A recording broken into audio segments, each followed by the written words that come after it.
Hello everyone, welcome to my channel Drugs Decoded. So in this lecture we'll be studying about the antidepressant drugs, okay, which are used in the treatment of depression. So आज हम देखेंगे about the treatment, about the mechanism of action of the drugs and about the classification. So previously in my previous video, drugs for mania, we have already discussed about the various moods, ठीक है? So as you all know, we all undergo various changes in our mood. Sometimes we are happy and or energetic, sometimes we are sad, okay, but these moods not last for a longer period of time. Like we get back to our normal activity or normal routine easily, fortunately, ठीक है, but unfortunately some might experience these moods for a longer period of time, okay. तो अगर happiness बहुत ज़्यादा लंबे period के लिए हो रही है, हैप्पीनेस किस वे में, like the person is having racing thoughts, pressured speech, little need for sleep, it is called as mania, ठीक है. अगर सैडनेस या फीलिंग ऑफ गिल्टीनेस और लाइक सोशल डिसएंगेजमेंट आपका अगर लॉस हो रहा है, आप there is loss of interest in activities, in various activities, ठीक है, participation is lost and sleep patterns भी डिस्टर्ब हो गए हैं, तो उसको हम बोलते हैं ये चीज़ क्या हो रही है, बहुत लंबे समय के लिए चल रही है, तो उसको हम बोलते हैं डिप्रेशन. अब ये डिप्रेशन क्या होता है, या तो अकेले हो रहा है, ठीक है, patient is diagnose single handedly with depression, या फिर एक मेजर डिसऑर्डर का पार्ट होता है, उस डिसऑर्डर को हम क्या बोलते हैं, बायपोलर डिसऑर्डर, ठीक है. तो बायपोलर डिसऑर्डर में क्या होता है, डिप्रेशन और मेनिया इसके साइक्लिक एपिसोड्स ऑल्टरनेट करते हैं एक दूसरे से, in between there are normal episodes, ठीक है, with periods of normal mood in between, ठीक है. तो ये जो साइक्लिक एपिसोड्स ऑल्टरनेट कर रहे हैं, इसको हम बोलते हैं बायपोलर डिसऑर्डर. मेनिया के बारे में हम ऑलरेडी डिस्कस कर चुके हैं प्रीवियस वीडियो में. आज हम बात करेंगे डिप्रेशन में. तो डिप्रेशन में क्या होता है, कैसे कैसे सिम्टम्स देखने को मिलते हैं. Basically it is characterized by feeling of sadness, hopelessness, ठीक है. Patient is unable to take interest in usual activities, like daily activities में पेशेंट का इंटरेस्ट खो जाता है, ठीक है. तो it will lead to what, daily impairment, ठीक है, क्वालिटी ऑफ लाइफ डिक्रीज हो जाती है, चेंजेस इन स्लीप पैटर्न, ठीक है, या तो बहुत ही लंबे समय तक पेशेंट बस सोए रहा है, ठीक है, इस तरह से. And loss of appetite is also there, loss of energy, obviously patient is not active. तो और मेनिया में क्या था, patient is very active, very enthusiastic, ठीक है. यहाँ पर क्या है, डिप्रेशन में there is loss of energy and sometimes there are suicidal thoughts also, ठीक है. So these all are the characteristic of what, depression, ठीक है.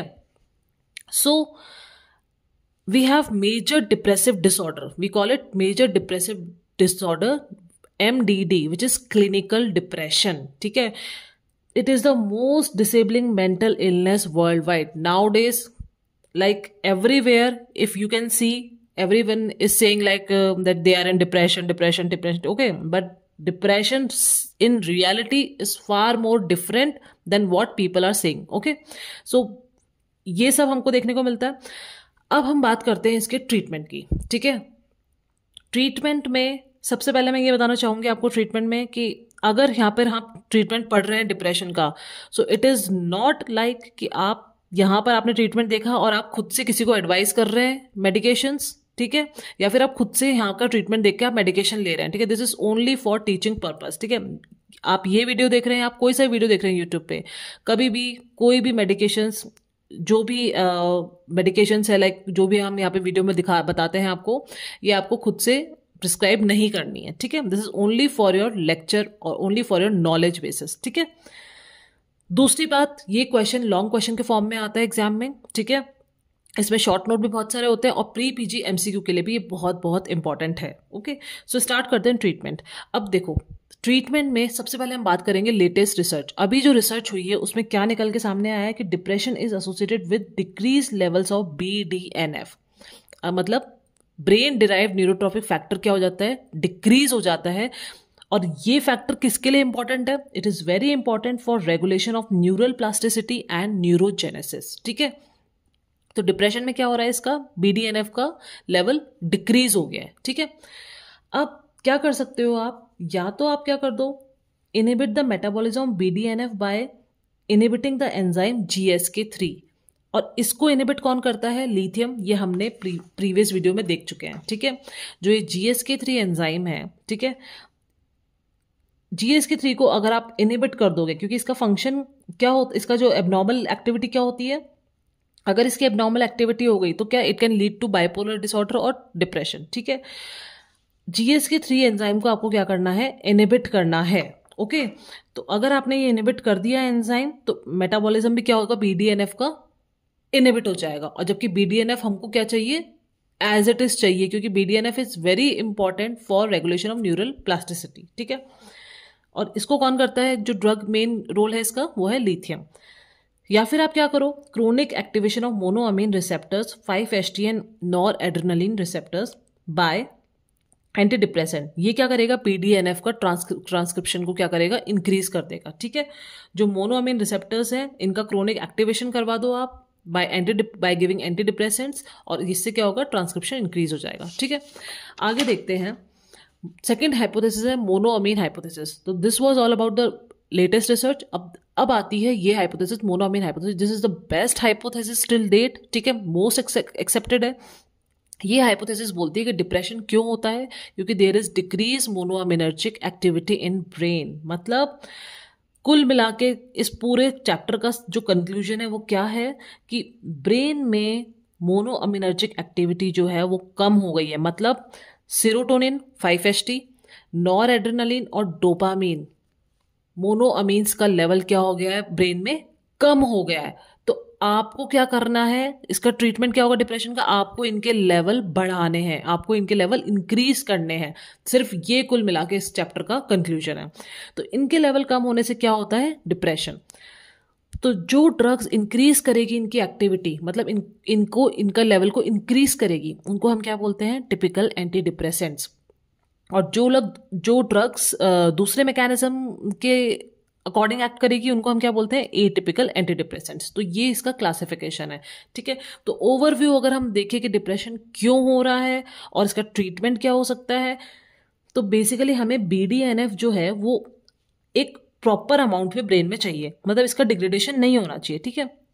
तो GSK3 क्या करता है, BDNF का मेटाबॉलिज्म करके और BDNF के ट्रांसक्रिप्शन को क्या करता है, इनहिबिट करता है, ठीक है। इसको मेटाबोलाइज कर देगा। तो आपने अगर लिथियम के थ्रू GSK3, ठीक है, को आपने अगर इनहिबिट कर दिया, ग्लाइकोजन सिंथेस काइनेस को अगर आपने इनहिबिट कर दिया, तो BDNF का ब्रेकडाउन या मेटाबॉलिज्म नहीं हो पाएगा। तो आपको BDNF जो है वो एग्जैक्ट अमाउंट में रहेगा और इसका ट्रांसक्रिप्शन हो जाएगा। तो वो तो ड्रग कौन सी हो गई, लिथियम। दूसरा, आप क्या कर रहे हैं, ड्रग्स को इंक्रीज कर रहे हैं, वो ड्रग्स जो मोनोअमीन ट्रांसमिशन को इंक्रीज कर रही है वो उनको हम बोलेंगे एंटी डिप्रेसेंट, जो क्या करती हैं, मोनोअमीन का ट्रांसमिशन को इंक्रीज करती है। तो वो उससे क्या होगा, मोनोअमीन का ट्रांसमिशन होता रहेगा तो रिसेप्टर्स पे एक्ट करेंगी वो, तो उसका क्रोनिक एक्टिवेशन रहेगा, जिस वजह से BDNF का ट्रांसक्रिप्शन होगा। And BDNF is very essential for the regulation of neural plasticity, action remodelling and neurogenesis, okay. So this is the proposed mechanism for depression. अब हम आगे बात करते हैं about the drugs. तो हमने बात करी थी कि ड्रग्स जो डिवाइड होती है वो होती है टिपिकल और एटिपिकल, ठीक है। सबसे पहले हम बात करेंगे टिपिकल ड्रग्स की, ठीक है। टिपिकल ड्रग्स का काम क्या है, डिप्रेशन किस वजह से हो रहा है, डिप्रेशन इस वजह से हो रहा है कि क्योंकि मोनोअमीन्स, सेरोटोनिन हो गया, नॉर एड्रेनालिन हो गया, डोपामीन, इसकी कमी हो गई है ब्रेन में। तो ये ड्रग्स टिपिकल क्या कर रही हैं, केवल इनके लेवल को बढ़ा रही हैं साइनेप्स में। हमारा अल्टीमेट गोल क्या है कि इन ड्रग्स के लेवल को साइनेप्स में बढ़ाना है, इंक्रीज करना है।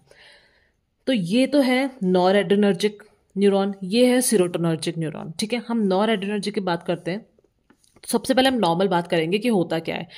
टायरोसिन से क्या फॉर्म होता है, टायरोसिन अमीनो एसिड से नॉर एपिनेफ्रिन। फिर नॉर एपिनेफ्रिन कहाँ स्टोर हो जाएगा, सिनेप्टिक वेसाइकल में, ठीक है। सिनेप्टिक वेसाइकल में जब ये स्टोर हो जाएगा, तब ये जब रिलीज होगा, ये वेसाइकल फ्यूज करेगा, ठीक है। This is pre synaptic neuron, this is post synaptic neuron, these are receptors alpha 1 beta, ठीक है।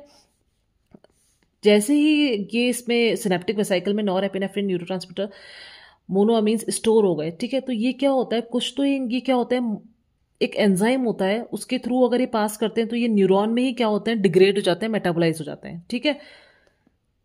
तो उस एंजाइम का नाम क्या है, मोनोअमीन ऑक्सीडेज, ठीक है, MAO, ठीक है। तो अगर सपोज ये यहाँ पे डिग्रेड हो रहे हैं तो ये साइनेप्स में नहीं आ पाएंगे, ठीक है, एक प्रॉपर अमाउंट में, जबकि मुझे साइनेप्स में इन मोनोअमीन्स का लेवल एक परफेक्ट अमाउंट में, परफेक्ट लेवल में चाहिए। तो अगर मैं इस MAO एंजाइम को इनहिबिट कर दूं तो मेरे को क्या होगा, क्या मिलेगा मुझे, यहाँ पे जो भी सिनेप्टिक वेसाइकल से रिलीज हो रहे हैं, ठीक है, मोनोअमीन्स, जैसे अपना किसको देख रहे हैं हम, नॉर एपिनेफ्रिन को, तो जो नॉर एपिनेफ्रिन है वो हमें प्रॉपर अमाउंट में क्या होगा, सिनेप्टिक क्लेफ्ट में रिलीज हो जाएगा। अब अभी भी क्या होता है कि जो ये सिनेप्टिक क्लेफ्ट में रिलीज हुआ है, ठीक है, वो उसका क्या हो जाता है, नॉरएपिनेफ्रिन का रीअपटेक भी हो जाता है। तो ठीक है, तो आपने जो इतनी मेहनत करके इसको रिलीज करवाया वो वापस क्या हो जाता है, रीअपटेक हो जाता है, वापस से MAO एंजाइम के थ्रू ये या तो डिग्रेड हो जाएगा या फिर रीपैकेज्ड हो जाता है वापस सिनेप्टिक वेसाइकल में। ठीक है, तो अब हमको क्या करना पड़ेगा कि जो ये इसका रीअपटेक हो रहा है, ठीक है, इसका जो रीअपटेक हो रहा है इसको भी आपको क्या करना पड़ेगा, रोकना पड़ेगा। तो रीअपटेक किससे हो रहा है, नॉर एपिनेफ्रिन ट्रांसपोर्टर NET से। ठीक है, तो दो चीजें समझ में आ रही है हमको यहाँ पे कि एक तो आपको क्या करना है, ये जो माओ एंजाइम से इसका डिग्रेडेशन हो रहा है उसको आपको इनहिबिट करना है, दूसरा जो इसका रीअपटेक हो रहा है इसको इनहिबिट करना है। तो अगर मैंने ये डिग्रेडेशन रोक दिया और इसका रीअपटेक रोक दिया तो मुझे डायरेक्ट अब प्रॉपर अमाउंट में सिनेप्टिक क्लेफ्ट में मोनोअमीन्स मिल जाएंगे, and these monoamines will then act on alpha 1 और beta receptors and they will generate proper response. This is the treatment of depression. Okay, दूसरा हम चलते हैं सीरोटोनर्जिक रिसेप्टर्स के ऊपर। ठीक है, सीरोटोनर्जिक में भी सेम है, ट्रिप्टोफैन अमीनो एसिड से क्या फॉर्म होता है, सीरोटोनिन। ठीक है, अब सीरोटोनिन क्या होगा, again vesicle will fuse and vesicle will release the monoamine like serotonin in the synaptic cleft. ठीक है, बट होता क्या है, ये भी MAO एंजाइम से क्या हो जाते हैं, डिग्रेड हो जाते हैं। ठीक है, और क्या होते हैं, अगर साइनेप्टिक क्लेफ्ट में रिलीज हुए हैं थोड़े बहुत तो वो भी क्या होता है, रीअपटेक हो जाते हैं through serotonin transporter which is called as SERT। ठीक है, तो इसके थ्रू ये क्या हो जाता है, वापस रीअपटेक हो जाता है इनका प्री साइनेप्टिक न्यूरॉन में। कहाँ से, साइनेप्टिक क्लेफ्ट से। तो आपको क्या करना पड़ेगा, इसका ट्रीटमेंट क्या होगा, एक तो आपको माओ एंजाइम को इनहिबिट करना पड़ेगा। ठीक है, और दूसरा आपको क्या करना पड़ेगा, आपको जो ये रीअपटेक हो रहा है उसको इनहिबिट करना पड़ेगा। तो कुल मिला के बात यह है कि मुझे साइनेप्टिक क्लेफ्ट में प्रॉपर अमाउंट में मोनोअमीन्स चाहिए, तो मुझे एक तो इनका रीअपटेक इनहिबिट करना पड़ेगा और दूसरा इनका रीअपटेक के बाद जो इनका न्यूरॉन के अंदर जो माओ एंजाइम है उसको मुझे क्या कराना पड़ेगा, इनहिबिट कराना पड़ेगा। ठीक है, तो दो कैटेगरी की ड्रग्स है, क्लासिफिकेशन में देखते हैं साथ साथ में। टिपिकल में माओ इनहिबिटर्स है और रीअपटेक इनहिबिटर्स है। Got it. तो माओ इनहिबिटर्स जो होते हैं वो क्या होते हैं, नॉन सेलेक्टिव होते हैं और सेलेक्टिव भी होते हैं। देखो, माओ एंजाइम जो होता है वो दो टाइप के होते हैं, एक तो हो गया A और एक होता है B। ठीक है, तो नॉन सेलेक्टिव तो किसको इनहिबिट करेंगे, बोथ A एंड B को, और जो सेलेक्टिव है वो किसको, वो हमारे पास कौन सा है, माओ A। तो नॉन सेलेक्टिव में कौन कौन से ड्रग है, ट्रेनिल साइप्रोमिन, आइजो कार्बोक्साजाइड एंड फेनिलजिन, और सेलेक्टिव माओ ए में कौन सी है, मोक्लेबेमाइड। ठीक है, we have selective MAO B inhibitors also with us. वो किस में यूज थे हमारे, किस हमने पहले पढ़ा था पार्किंसन डिजीज में ट्रीटमेंट में, सेलिजिलिन। ठीक है, तो उसका ट्रांसडर्मल पैच भी हम डिप्रेशन में यूज करते हैं, किसका, selegiline which is selective MAO B inhibitors. ठीक है, तो यहाँ तो हमने टिपिकल में माओ इनहिबिटर्स देख लिए, माओ इनहिबिटर्स। ठीक है, अब हम बात करते हैं, मैंने क्या बोला था, एक तो माओ को इनहिबिट करना है और एक आपको किसको करना है, रीअपटेक को भी इनहिबिट करना है। तो रीअपटेक किसका हो रहा है, नॉरएपिनेफ्रिन का और सीरोटोनिन का। ठीक है, तो इसमें भी कौन से होते हैं, again non selective and selective होते हैं। तो नॉन सेलेक्टिव तो क्या करेगा, सीरोटोनिन प्लस नॉरएपिनेफ्रिन दोनों को क्या करेगा, इनहिबिट करेगा, और सेलेक्टिव क्या करेगा, सेलेक्टिव हमारे पास किसके लिए है, केवल सीरोटोनिन के लिए है। ठीक है, तो देखते हैं इसमें, तो नॉन सेलेक्टिव में क्या है, जो कि 5-HT और नॉर एड्रेनलिन दोनों को कर रहा है। ठीक है, उसमें अपने पास कौन सी ड्रग्स है, ट्राईसाइक्लिक एंटी डिप्रेसेंट्स TCA। ये जो रीअपटेक है इसमें ट्राईसाइक्लिक एंटी डिप्रेसेंट्स है एक तो अपने पास, जिसमें कौन कौन सी है, इमिप्रामिन और एमिट्रिप्टिलीन। ठीक है, और हमारे पास क्या है, SNRI, serotonin norepinephrine reuptake inhibitor. ठीक है, ये भी नॉन सेलेक्टिव है, क्यों, क्योंकि this is serotonin and norepinephrine reuptake inhibitor. मतलब अगर सीरोटोनिन नॉरएपिनेफ्रिन का दोनों का ही रीअपटेक हो रहा है, ठीक है, तो उसको भी इनहिबिट करेगी, ये नॉन सेलेक्टिव है। ठीक है, इसमें कौन सी है, वेनलाफेक्सिन, ड्यूलोजेटिन एंड मिल्नासिप्राम। ओके, ये हमने देखा नॉन सेलेक्टिव रीअपटेक इनहिबिटर। अब अपने पास है selective which is selective serotonin reuptake inhibitor. जो ये सीरोटोनिन साइनेप्टिक क्लेफ्ट से वापस से रीअपटेक हो रहा है, इसको इनहिबिट करने के लिए हमारे पास जो ड्रग है उसको हम बोलते हैं सेलेक्टिव सेरोटोनिन रीअपटेक इनहिबिटर, ठीक है। उसके नाम क्या है? फ्लुओजेटिन, पैरोजेटिन, फ्लूवाजेमिन, सर्टालिन एंड सिटैलोप्राम। तो कुल मिला के हमने क्या देखा कि एक तो हमें क्या इनहिबिट करना है? एंजाइम, माओ इनहिबिटर, और एक जो ये रीअपटेक हो रहा है न्यूरॉन्स का, न्यूरोट्रांसमीटर्स का, ठीक है, मोनोअमीन्स का जो रीअपटेक हो रहा है, हमें क्या करना है? इसको इनहिबिट कराना है। क्यों? कुल मिला के हमें जहां जहां इन मोनोअमीन्स का डिग्रेडेशन हो रहा है वहां से उसको बचाना है, ताकि ये जो साइनेप्स है इसमें प्रॉपर अमाउंट में, प्रॉपर लेवल में हमारे पास मोनोअमीन्स रहे, ताकि वो रिसेप्टर्स पे एक्ट कर सके और रेस्पॉन्स जनरेट हो सके और डिप्रेशन का ट्रीटमेंट हो सके, ठीक है। ऐसे ही जैसे सर्ट हमने देखा, वैसे ही नॉरएपिनेफ्रिन ट्रांसमीटर है, इसको इनहिबिट करने के लिए we have again non selective which is TCA and SNRI। Same here, TCA SNRI, but we have here due to this is serotonergic neuron, we have selective serotonin reuptake inhibitors as well. Okay, so this is about typical antidepressants. Next video में हम discuss करेंगे इसके बारे में in detail about the pharmacology of drugs, of each and every drug in detail, कि ये किस किस में यूज होती है, what is about cheese reaction, ठीक है, serotonin syndrome. Okay, all this we will discuss in detail in next video along with atypical का अगर हम देखें, एक ओवरव्यू देखें, तो कौन कौन सी ड्रग्स होती हैं? 5-HT2 एंटागोनिस्ट, ट्रेजोडॉन, ठीक है, प्री सिनेप्टिक अल्फा 2 इनहिबिटर, ये यहाँ पर जो प्री साइनेप्टिक अल्फा 2 रिसेप्टर है उसको भी इनहिबिट करती है, ठीक है। इंक्रीज प्री साइनेप्टिक रिलीज को इंक्रीज करने की वो होती है एटिपिकल। सेरोटोनिन रीअपटेक एनहेंसर्स, अब यहाँ पर हम एक पैराडॉक्स यू कैन से कि सेरोटोनिन को रीअपटेक को एनहेंस कर रही है, ठीक है, ये हम देखेंगे, आगे डिस्कस करेंगे। Then we have 5-HT1 agonist along with serotonin reuptake inhibitors. Then we have selective noradrenaline reuptake inhibitor. Okay, then we have NMDA antagonist. These all are in category of atypical. ठीक है, these are acting by various mechanism. So this completes the overview of antidepressants. Now we will discuss in next video about the pharmacology of the antidepressant drugs, about each and every drugs, that what is their function, what are their adverse effects in detail in my next video. Thank you.